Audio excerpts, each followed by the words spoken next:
Don't you just hate small talk? Like when you first meet someone and you can't automatically dive into all their quirks and your truths and the things that make you passionate and just on the same level. You have to start off with like your name and if you're married, what you do for a living, if you're working or if you're at school, and if so, what are you studying? What are you pursuing? Nobody really cares about anything more than those very base level things in the beginning, and it makes me so uncomfortable. Today, I spent about a good hour walking through the aisles of Five Below, just picking up everything that was unicorn colored and glittery, and 7 different cuppies. I think Dan is going to shoot me because at this point I'm pretty sure we have more cute cuppies than we do adult glasses. And it makes it pretty awkward when his friends come over and want a drink and they have to drink it out of a unicorn cup. But it's all right because that's me. And I'm never quite sure when that part of me is supposed to come up when I'm meeting someone, because it seems like I meet some people and I'm like, oh my gosh, you could be the best friend in the entire world. And then it gets real awkward. I feel like I'm in like kindergarten again, where I need to approach someone and be like, hey, do you want to be my friend? No one really gave us a heads up that upon becoming an adult and, forcing ourselves out of those 12 years of public school or whatever really made it easy for you, you kind of get to this space where you're like, well, shit. The friends that I had when I was in 4th grade are really not digging me anymore. And now I have to make adult friends to do things with, so I'm not a complete loner, and it's really freaking difficult. Well, that's pretty much what I want to talk to you guys about today, is really just finding girlfriends after high school. Because, hello, it is so difficult, and nobody really said anything. It's kind of like that silent thing that just happens to you. But let's chat. Welcome to Sips and Giggles. I'm here to offer all of my lack of filter, real deal BFF services. I'm talking from life crisis like, oh my God, I think I need to quit my job, to much less extreme examples like, oh my God, what should I eat? You can call your friends for the fluff and the distractions, that's fine. But I am here to deal the 3 a.m. heart-to-heart, no tolerance for the bullshit level conversation. So pour it up, whatever gets you going. It could be $7 boxed wine, coffee blacker than your soul, or for me, pre-workout, because for whatever reason, it makes me all preachy and chatty and in touch with myself. But get a good glass full because you are in for a ride. All right, so we're going to start this off by saying I am not exactly the best person to base this off of, being that my social anxiety is on and poppin' 95% of the time. But I do know that my friendship game is pretty low, and it's not just me. I see it all over the place online, when I talk to others. It's a thing. And if you feel me, I mean, that's why you're here still listening, right? Now, I went from kindergarten all throughout high school in the same district with the same kids in the same group of friends the entire time, and it was great because as we got older, these are the people that I was calling at 3 o'clock in the morning, but these were also the people that were passing my love notes around in class, and it was great, amazing, the best friendships ever. I could trust them with anything. And then college came, and Casey was all ambitious and just decided, you know what, I'm going to move out of state for school. And those friendships went down the drain. So you would think, okay, new school, in a university, taking classes, you're still around people, you're forced to make relationships. But for me, it was really difficult to talk to new people. I would sit next to someone in one of my classes and be like, wow, you are so cool, or wow, we just had the best conversation. And then literally go home and be like, wow, now I kind of feel like I'm courting this person. Do I ask for their number? What am I supposed to talk to them about? How do I not come on too strong? At what point do I say, do you want to go hang out with me maybe?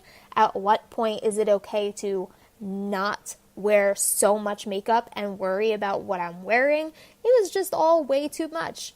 So, I'm not going to lie, I didn't make that many friends in school because it gave me so much anxiety. And then I graduated.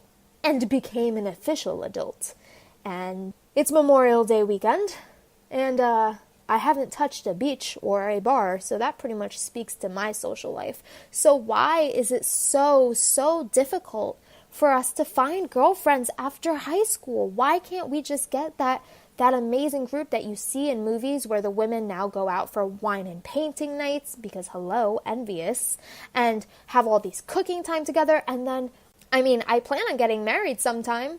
And if you ask me right now who's going to be in my bridal party, it's pretty much my sister.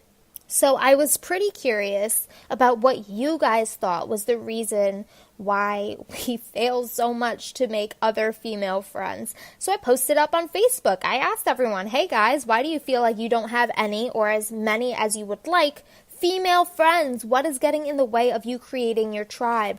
And there were so many responses. As of right now, there's 35 comments on there.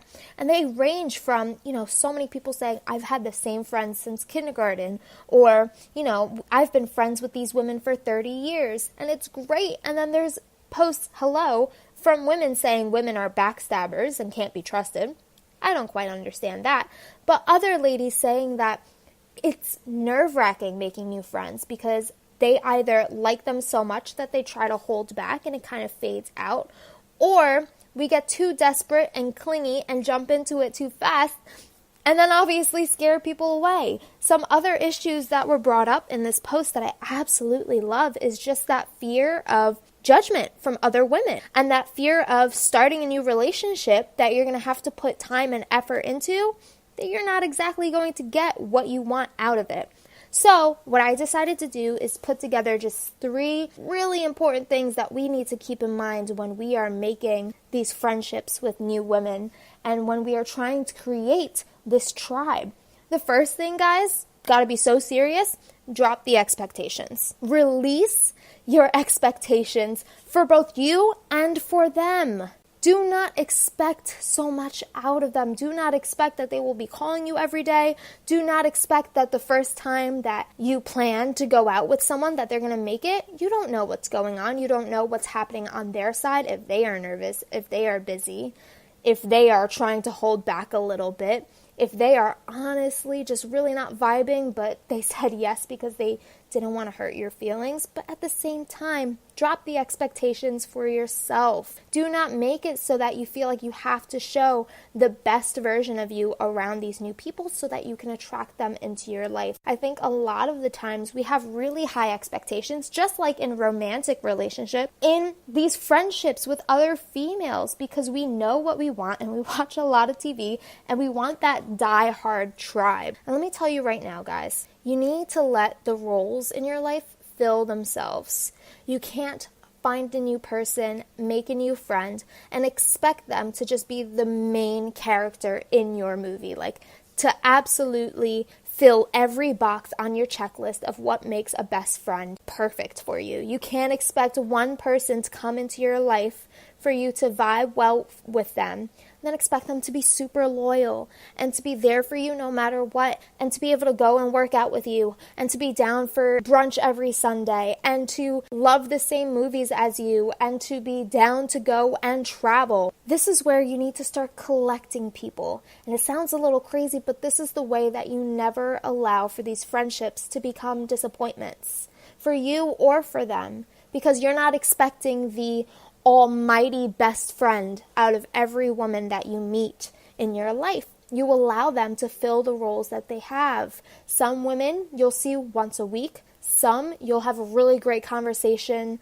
and really great relationship over the phone. Some you'll see all the time and be attached at the hip. Some will be totally down for the pajama night watching Netflix and ordering pizza, while others will be the ones who want to hang out with you over the weekend.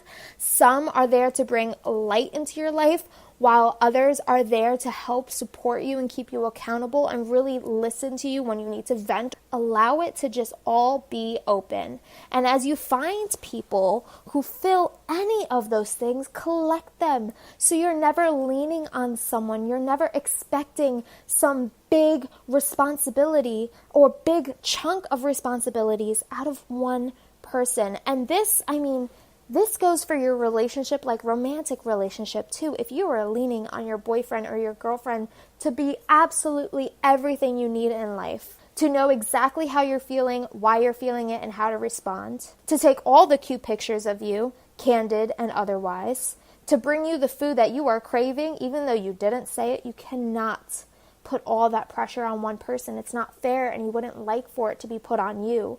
So the same way that we try to take that pressure off of our intimate partner, you need to take that pressure off of your adult friendships as well, and not expect the Hallmark movie best friend, or not expect the sorority girl best friend family, we're here for each other forever. Just allow these relationships to be and release those expectations. The second thing that really comes in handy when you're trying to make adult friendships, and it's going to sound super silly, but obviously we're not all doing it, be social. It's really hard. I know it's so super hard to go from 8 hours a day in one building, in school, moving maybe from class to class, but still being in the same groups of people and still seeing them and still growing with them. And your locker's next to them and you end up, in the same sports teams. That's easy. Those are forced relationships. And then when you get into college or after college and you're an adult and you're going through all these different stages in your life,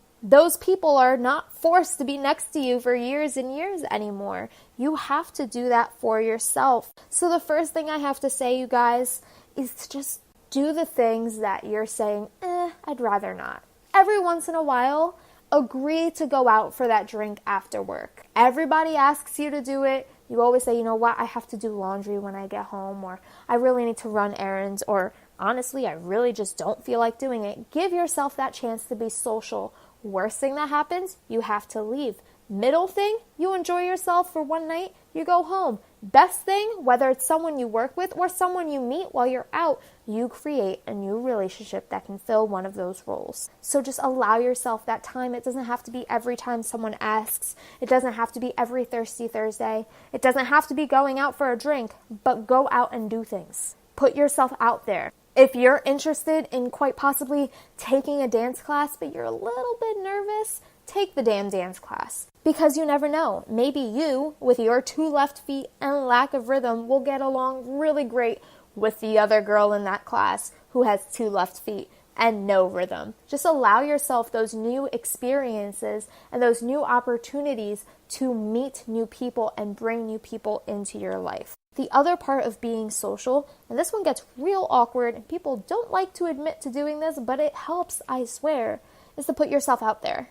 Now, we all know what Tinder is, and we know you can swipe left and swipe right and do the nasty, but there are apps just like this for friendships. So for those of you who move to a new area for work or for school and just don't know anyone, hello, going to a coffee shop and putting in your earbuds is not going to help you be social. So make yourself a profile on apps like these. I personally love Bumble BFF. Huge emphasis on BFF. Bumble has 3 different little, profiles that you could have. A dating profile, a business networking profile, and a friend profile. And let me tell you, you don't want to mix them up. It can make for some pretty awkward first hangouts. But once you put yourself out there, not only are you putting pictures up, but you're describing what you're looking for in a friendship. And again, remember, we are not looking for one person in the entire checklist, but explain what you love. Explain what you'd rather not do as a new friend. Hey, we could be friends and all, but I'm not trying to have mimosas every week. And then that way, people who are similar to you can find you and you can start a conversation. And vice versa, you can go out and go, ooh, I vibe with this girl. Whoa, this girl's crazy. And swipe and create conversations on the app and agree to meet, whether you're meeting for coffee or you're walking your dogs together, whatever you enjoy. You don't have to feel like you have to do this superficial thing for your first meeting because you already know that this person is similar to you. Another big thing that I like to do on social media is just joining Facebook groups. I know it sounds so silly, other than the 18 million Facebook groups that you were added to without your permission, and then the local yard sale Facebook group, you're not trying to be in any part of that on Facebook. But honestly, one of my biggest social areas is being part of a Facebook group that was created to create a community for a podcast that I love. Now, The Skinny Confidential is an amazing podcast. If you haven't already started listening to it, do it. It's like a podcast, a blog. I mean, Lauren literally does everything. Hello, goddess. But she created this Facebook group for all of her listeners. And honestly, we all have one big thing in common. We all really get together well. We share way too much. But suddenly, when I have a question and an SOS, I post it in there. When I decided that I may want to chop all my hair off, guess what? I asked my boyfriend, I asked my sister, and I posted it up in the group and got real life responses because these were relationships that I've been building. And from those Facebook groups, you can find people who are local to you. I can't even tell you how many times I have gone out and hung out with people that I have met through these Facebook groups. So find things that you enjoy in your daily life, whether it's a podcast that you like to listen to, or maybe you take Zumba classes, or maybe you're just super obsessed with your dog. There is a Facebook group, I swear to you, for everything. If you are a Disney freak, there's about 100 Facebook groups for that. But literally everything that you find passion in, there is probably a Five Below Hall Facebook group that I can add myself to and talk to other people who spend way too much time in a store that's supposed to be cheap in and out. Just give yourself those opportunities to be social with people that you know have things in common with you. All right, so my last little section on how you are making some adult friendships, because hello girlfriend, it is hard, is to be true to your passions. And this kind of goes along with expectations and being social and kind of mixes the two. Because honestly, in high school, you were a nasty mix of 100 different types of people put into one group. And your friend group was probably a whole bunch of people who believe very different things forced together. And the reason why you guys ended up being friends is because you just spent so much time together doing similar things. So maybe one of your friends was the complete opposite of you, but you had 4 classes together and you were in one after-school activity together. You still had a bit in common. Now, not so much. And you don't want to force yourself to hang out with people and create relationships with people who aren't similar to you, because it is going to drain you. You will only be able to tolerate those who are on your wavelength. For me, I'm 22 years old and I don't get along with most 22-year-olds because it's just not where my mindset is. So a lot of my friends are much older. A lot of my friends are on the next stage of life, and that's okay. That is because I don't go searching for what a 22-year-old girl should have in a friend. I go searching for the people who vibe the same way that I do, who have similar goals and similar work ethics as I do, who have similar quirks as me. It's really hard. Sometimes we meet someone, it used to happen to me in school all the time. I would meet someone and it would just, you have this attraction. You're like, oh my gosh, this chick is cool as fuck. And I totally love the way she dresses, and we really hit it off the first time we talked. And what ends up happening is you bend to fit the description of the type of girl that you expect that girl to become friends with. So suddenly, okay, you're dressing more like her, or you're allowing her to lead conversations and agreeing with her opinions. And guess what?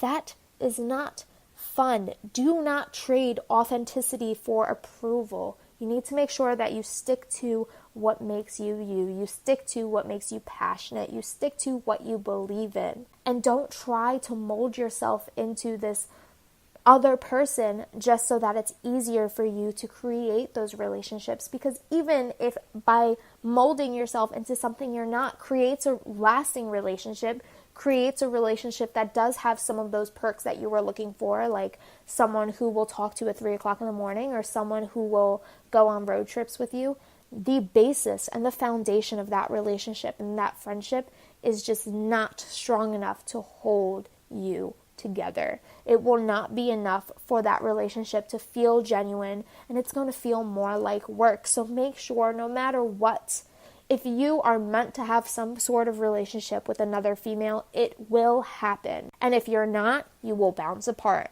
And that's just how it works. For example, when I moved to school in Philly, my roommate, my first semester in school, was one of the only people that I had consistent social interaction with. And I was adamant that this was going to be one of those stories where, two people from two different lives become roommates in college and we become best friends, and it's just going to be this relationship that carries through. And this will be the woman who's standing next to me at my wedding, and my kids will be able to trust her as that aunt that they could go to when they're too nervous to talk to me about some issues. Like, I was really deep in the game, and I really, really liked who she was. I liked the vibes that she put off. I liked the way that she was able to interact with other people. I liked how successful she was, even though we were like little 18-year-old babies. So I made it so that I fit into her world.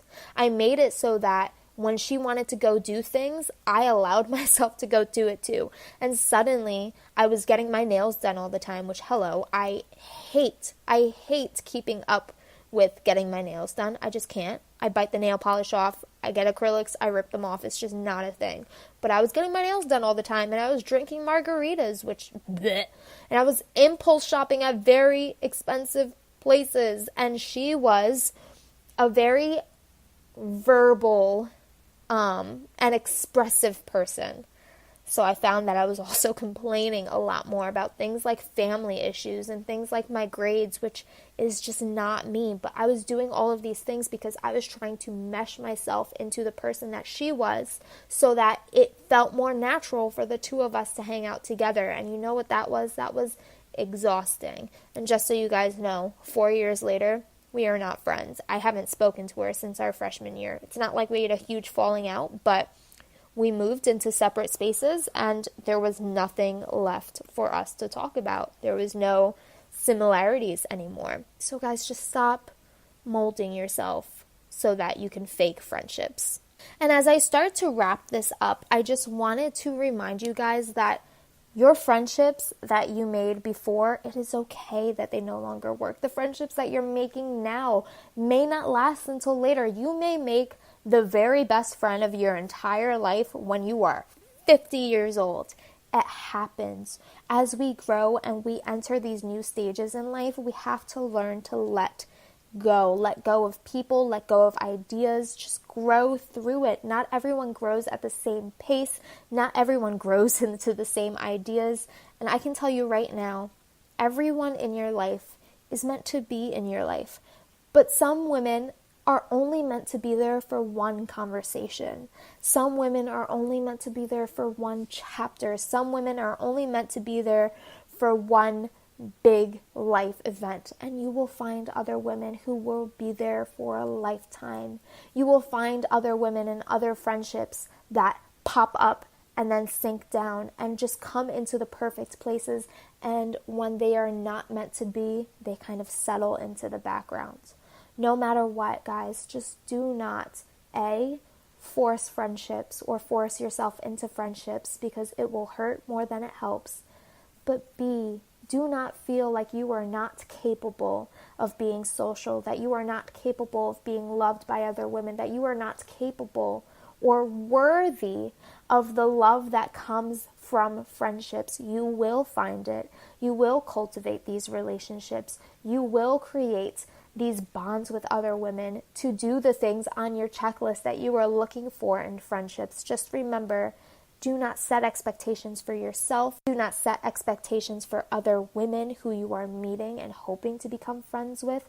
Just stay true to your passions and the things that you love and the things that you believe, and you will find that that in itself will attract people who are meant to be in your life at that stage. It's a big, super popular quote, your vibe attracts your tribe, and I know it gets annoying to listen to because it's become super cliche, but it is so real. Keep up with what makes you true and you genuine and makes you feel good, and you will find people come in and fit into your puzzle perfectly in exactly the way they are supposed to be. And I'm telling you right now, if you're looking for a girl to just chat with or vent to, or you need someone to whip you into shape because you're slacking in some area of your life, that is my box on a checklist. So if you guys want to chat, you can come find me on Instagram at Casey Ann Rose or on Facebook Basically, everything is at Casey Ann Rose, or you can email me, caseychaz@gmail.com, and we can chat it up, girlfriend, because I am here for the friendships.